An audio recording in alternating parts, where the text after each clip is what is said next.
Hey guys, welcome to our YouTube channel. In this video, we are going to discuss our next subject, science, chapter 1, matter in our surroundings. और इससे पहले जो है अपन economic subject discuss कर चुके हैं, तो आप वो वीडियो लेक्चर्स चेक कर सकते हैं. You can check those video lectures on our channel and description में भी मैंने उसकी लिंक दे दी है, तो आप चेक कर सकते हैं वहाँ भी. और if you like our videos then you can subscribe to our channel to get more videos. And if you have any doubt, अगर आपको कोई डाउट लगता है तो आप मुझसे मेरे इंस्टा अकाउंट पर पूछ सकते हैं, बता सकते हैं. ये मेरा अकाउंट है. एंड आप वीडियो के कमेंट बॉक्स में भी आप बोल सकते हैं, कमेंट बॉक्स में भी बता सकते हैं. तो चलिए स्टार्ट करते हैं अपना लेक्चर. पेज नंबर 3, 1.2.3 जो अपन को पढ़ना है, particles of matter attract each other. जो मैटर के पार्टिकल्स होते हैं वो एक दूसरे को अट्रैक्ट करते हैं. देखेंगे activity 1.6, play this game in the field, make 4 groups and form human chains as suggested. तो ये आपको गेम खेलना है इन द फील्ड और 4 ग्रुप्स बनाने हैं आपको ह्यूमन चेन्स के. ह्यूमन चेन मतलब है ना, आप समझ गए होंगे. The first group should hold each other form from the back and lock arms like इडू miss me dancers. तो ये जो डांसर्स हैं लाइक दिस, आपको फर्स्ट ग्रुप जो है ऐसे पकड़ना है. और द सेकंड ग्रुप जो है उनको क्या करना है, should hold hands to form a human chain. उनको केवल हाथ पकड़ने हैं. एंड द थर्ड ग्रुप जो है should form a chain by touching each other with only their finger tips. तो उन्हें केवल हाथों को पकड़ना है, सॉरी उंगलियों को पकड़ना है. Now the fourth group of students should run around and try to break the 3 human chains one by one into as many small groups as possible. और आपको जो फोर्थ ग्रुप है उसको केवल ये सारे तीनों ग्रुप्स को तोड़ना है. तो आप देखेंगे which group was the easiest to break, why. तो जो है फोर्थ ग्रुप ने इन तीनों ग्रुप्स को तोड़ा, तो कौन सा ग्रुप जो है वो ईजिली ब्रेक हो जाता है और क्यों होता है देखेंगे. If we consider each student as a particle of matter, then in which group the particles held each other with the maximum force. तो आप देखेंगे हर स्टूडेंट को आप पार्टिकल समझेंगे मैटर का, तो किस ग्रुप में जो है पार्टिकल्स जो थे बहुत ही स्ट्रांगली होल्ड थे, है ना. तो और कितना फोर्स था, विद द मैक्सिमम फोर्स, है ना. तो देखेंगे किस ग्रुप का था मैक्सिमम फोर्स. एक्टिविटी 1.7 में देखेंगे, सॉरी एक्टिविटी 1.6 जो है वो कंप्लीट हुई, आप कर सकते हो, बता सकते हो, है ना. तो जो फर्स्ट ग्रुप था वो बहुत ही टाइटली होल्ड था, बिल्कुल मैक्सिमम फोर्स था उसमें. अब देखेंगे एक्टिविटी 1.7 में, take an iron nail, a piece of chalk and a rubber band. ये सब लेनी है आपको. Try breaking them by hammering, cutting और स्ट्रेचिंग. उन्हें ऐसे करना है, ब्रेक करना है, तोड़ना है हैमर से, कट करके, स्ट्रेच करके. In which of the above 3 substances do you think the particles are held together with greater force. तो आप देखेंगे 3 सब्सटेंसेज जो हैं पार्टिकल्स, इनमें सबसे ज़्यादा किसके एक साथ हैं विद ग्रेटर फोर्स, किसमें सबसे ज़्यादा वो फोर्स है पार्टिकल्स के बिटवीन, है ना. एक्टिविटी 1.8 में देखेंगे, take some water in a container. एक कंटेनर वाटर लीजिए. Try cutting the surface of water with your fingers. तो आप ऐसे पानी में लेके अपने हाथों को ऐसे चलाइए, फिंगर्स को ऐसे चलाइए. तो were you able to cut the surface of water, क्या वाटर की सर्फेस को आप कट कर पाते हैं. तो what could be the reason behind the surface of water remaining together. लेकिन आप कट तो कर देते हो, लेकिन जो है वाटर जो है उसके पार्टिकल्स जो हैं फिर भी वो अट्रैक्ट होते रहते हैं. और वहाँ से जैसे ही आपने उसमें हाथ डाला तो वहाँ से वो आप पानी कट तो हो जाएगा, लेकिन फिर से वो वैसा का वैसे ही हो जाता है ना. तो वो अट्रैक्ट करते हैं पार्टिकल्स उसके वाटर के. तो the above 3 activities suggest that particles of matter have force at acting between them. तो जो मैटर के जो पार्टिकल्स होते हैं वो एक दूसरे पर जो वो एक दूसरे को अट्रैक्ट करते हैं. The force keeps the particles together. और इनमें फोर्स लगता है. The strength of this force of attraction varies from one kind of matter to another.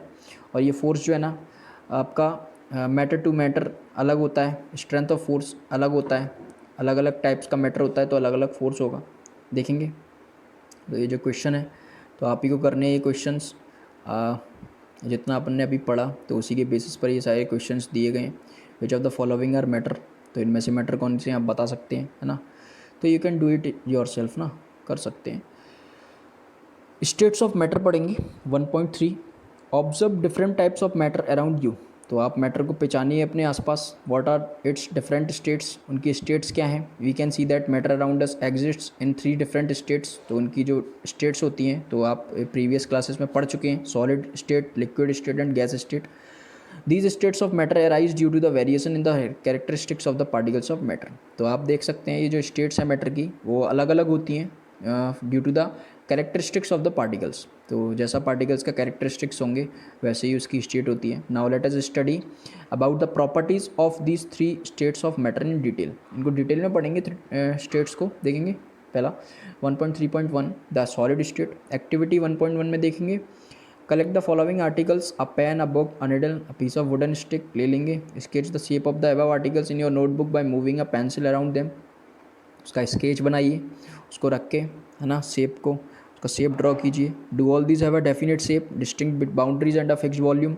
क्या इनका जो है आप देख सकते हैं, क्या इनका शेप जो है एक जैसा है, इनकी बाउंड्रीज एक जैसी हैं, क्या इनका वॉल्यूम फिक्स है। What happens if they are hammered, pulled और ड्रॉप्ड, क्या होता है इनके साथ, ये सभी चीज़ों के साथ जब आप इनको हैमर करते हैं, पुल खींचते हैं, ड्रॉप करते हैं, गिराते हैं। Are this capable of diffusing into each other, क्या इनमें डिफ्यूज़न होता है। डिफ्यूज़न मतलब मैंने बताया था intermixing of particles of other of different matter, है ना, जो पार्टिकल्स ऑफ मैटर होते हैं अलग अलग, तो वो एक दूसरे में मिक्स होते हैं, उसी को डिफ्यूज़न बोलते हैं। Try compressing them by applying force, उनको कंप्रेस करने की कोशिश करें फोर्स लगा के, है ना, दबाने की कोशिश करें। Are you able to compress them, क्या आप उन्हें दबा पाते हैं। All the above are examples of solids, तो ये सभी एग्जाम्पल्स जो हैं वो सॉलिड्स के हैं। We can observe that all these have a definite shape, इनके पास शेप होता है डेफिनेट, डिस्टिंक्ट बाउंड्रीज होती हैं, फिक्स्ड वॉल्यूम होता है।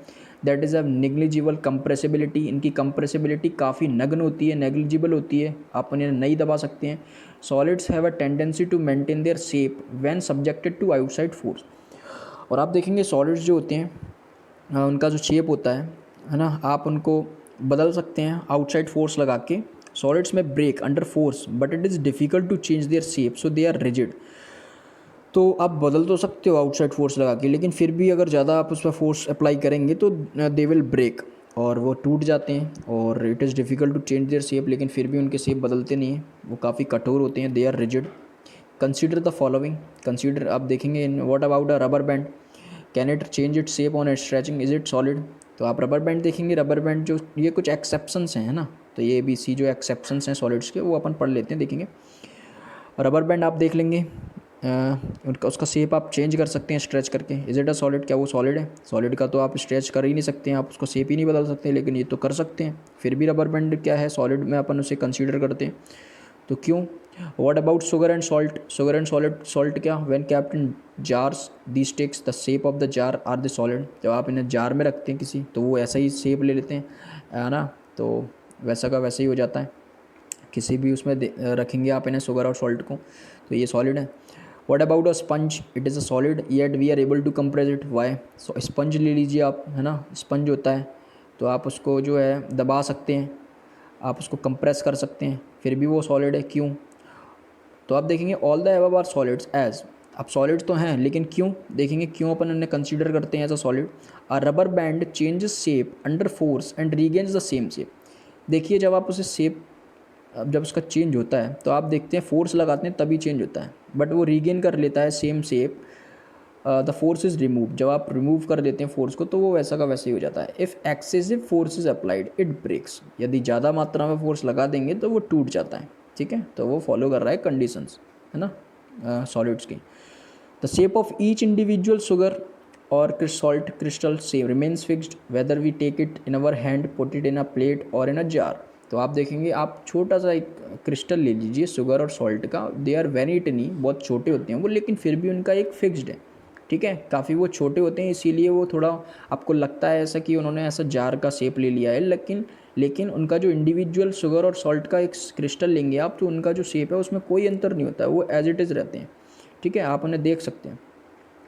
अब थर्ड देखेंगे, sponge has minute holes in which air is trapped, when we press it the air is expelled out and we are able to compress it. तो sponge जो होता है वो इसीलिए कंप्रेस हो जाता है बिकॉज उनमें कुछ होल्स होते हैं, अगर उसमें होल्स ना हो तो वो कंप्रेस नहीं कर सकते अपन, तो अगर उसमें होल्स होते हैं तो उसमें जो एयर होती है वो ट्रैप्ड होती है, तो जैसे ही अपन उसे कंप्रेस करते हैं तो एयर निकल जाती है, और अगर उसे फिर अपन उसे कंप्रेस करने फोर्स लगाने के बाद जब वो एज इट इज़ अपन छोड़ देते हैं तो उसमें एयर फिर से आ जाती है, तो वो फिर से वैसा का वैसा हो जाता है, रीगेन कर लेता है शेप को, ठीक है। तो इसीलिए अपन इन्हें कंसीडर करते हैं एज अ इन सॉलिड। तो देखेंगे the liquid state, liquid state में क्या होता है, चलिए पढ़ते हैं। 1.3.2 activity 1.10 collect the following water, cooking oil, milk, juice and cold drink. तो आप ये सारी चीज़ें लें। कंटेनर्स ऑफ डिफरेंट शेप्स, अलग अलग टाइप्स के कंटेनर्स लें शेप्स के। 50 millilitre mark on this containers using a measuring cylinder from the laboratory. और आप क्या करें कि 50 मिलीलीटर जो है उन पर मार्क कर दें सभी पर। कंटेनर्स आपने ले लिए, डिफरेंट डिफरेंट टाइप्स के ले लिया, एक ऐसा ले लिया, एक ऐसा ले लिया, है ना, कुछ अलग ही डिज़ाइन का ले लिया, ठीक है। लेकिन फिर भी उन पे मार्क तो कर दें आप कि 50 मिलीलीटर जो है यहाँ तक होगा, 50 मिलीलीटर इसका यहाँ तक होगा, 50 मिलीलीटर इसका यहाँ तक होगा। तो आप ऐसे उनको मार्क करें सभी कंटेनर्स के ऊपर। फिर क्या करें, does the shape of the liquid remain the same. तो जो शेप है लिक्विड का तो वो सेम रहेगा, नहीं रहेगा, बिकॉज आपने अलग कंटेनर पर डाला है तो वो वैसा का वैसा शेप ले लेगा। लेकिन आप देखेंगे, देखिए अपन ने ये नहीं पढ़ा, sorry. What will happen if these liquids are split on the floor, ये पढ़ना है। तो क्या होता है जब ये लिक्विड जो हैं वो फैल जाते हैं फ्लोर पर, तो वो, है ना, तो आप जानते ही हो पानी फैल जाता है तो क्या होता है। Measure 50 millilitre of any one liquid and transfer it into different containers one by one, does the volume remain the same. तो मैंने बताया अलग अलग कंटेनर्स लेंगे तो उनका तो शेप तो है वो बदल जाता है, लेकिन उनका वॉल्यूम बदलता है क्या? 50 मिलीलीटर से 60 हो जाता है? नहीं होता है। Does the shape of the liquid remain the same, shape रहता है उनका एज इट इज़? नहीं रहता है, शेप जो है वो बदल जाता है अकॉर्डिंग टू द कंटेनर। तो when you pour the liquid from one container to another does it flow easily.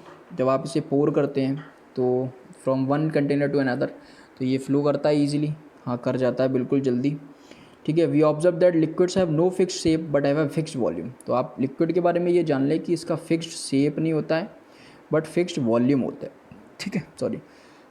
They take up the shape of the container in which they are kept. तो वो वैसा ही shape ले लेते हैं जिसमें उन्हें आप डालेंगे। The liquids flow change shape so they are not rigid but can be called fluid. तो ये जो हैं रिजिड नहीं होते हैं लेकिन इन्हें फ्लूइड अपन बोल सकते हैं, ठीक है। और ये लिक्विड जो है फ्लो करते हैं, शेप भी बदलते हैं। तो ये जो हैं आपको याद करने हैं कुछ points. Refer to activities 1.4 and 1.5 where we saw that liquids and solids and liquids can diffuse into liquids। इन अपन ने ये पढ़ा था कि लिक्विड्स और सॉलिड एंड लिक्विड्स को अपन अगर मिलाएंगे तो वो डिफ्यूज़ हो जाते हैं, आपस में एक दूसरे में मिक्स हो जाते हैं और वो क्या बनाते हैं? लिक्विड्स बनाते हैं। The gases from the atmosphere diffuse and dissolve in water.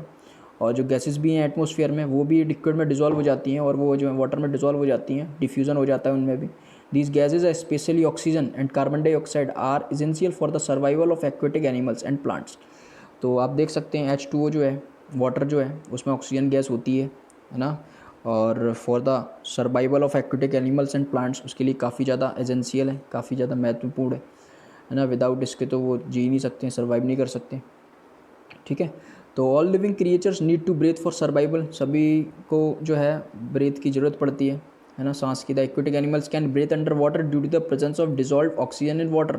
तो एक्वेटिक एनिमल्स जो है वो ब्रीथ कर पाते हैं, सांस ले पाते हैं, ऑक्सीजन जो होता है वाटर में उसी के कारण, है ना, डिजॉल्व होता है उसमें।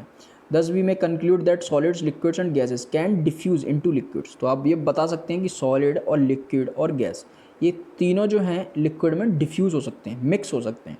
The rate of diffusion of liquids, the next page देखेंगे, is higher than of that of solids. तो जो रेट ऑफ डिफ्यूज़न होता है लिक्विड का जो रेट ऑफ डिफ्यूज़न होता है वो बहुत ज़्यादा होता है सॉलिड के कंपैरिजन में। जैसे कि आप समझें ऐसे कि सॉलिड को अगर अपन मिक्स करेंगे तो वो नहीं मिक्स हो पाएगा, बट अगर अपन सॉलिड को लिक्विड में करेंगे तो लिक्विड जल्दी उसको डिज़ोल्व कर लेगा ना। तो जो लिक्विड की जो सॉल्युबिलिटी होती है वो काफ़ी ज़्यादा होती है, हायर होती है that of solids के comparison में। This is due to the fact that in the liquid state particles move freely and have greater space between each other as compared to the particles in the solid state। तो ये इसीलिए क्योंकि जो liquid state में है particles काफ़ी freely move करते हैं और बहुत स्पेस उनके बीच में होता है, have greater space between each other और compare to the comparison to the particles in the solid state, है ना। तो उसके कंपेरिजन में काफ़ी ज़्यादा होता है। तो देखेंगे द गैसियस स्टेट जो है वो अपन अगले लेक्चर में डिस्कस करेंगे, काफ़ी बड़ा लेक्चर हो जाएगा ये। तो this is the end of this video lecture. Till then goodbye, take care and thank you.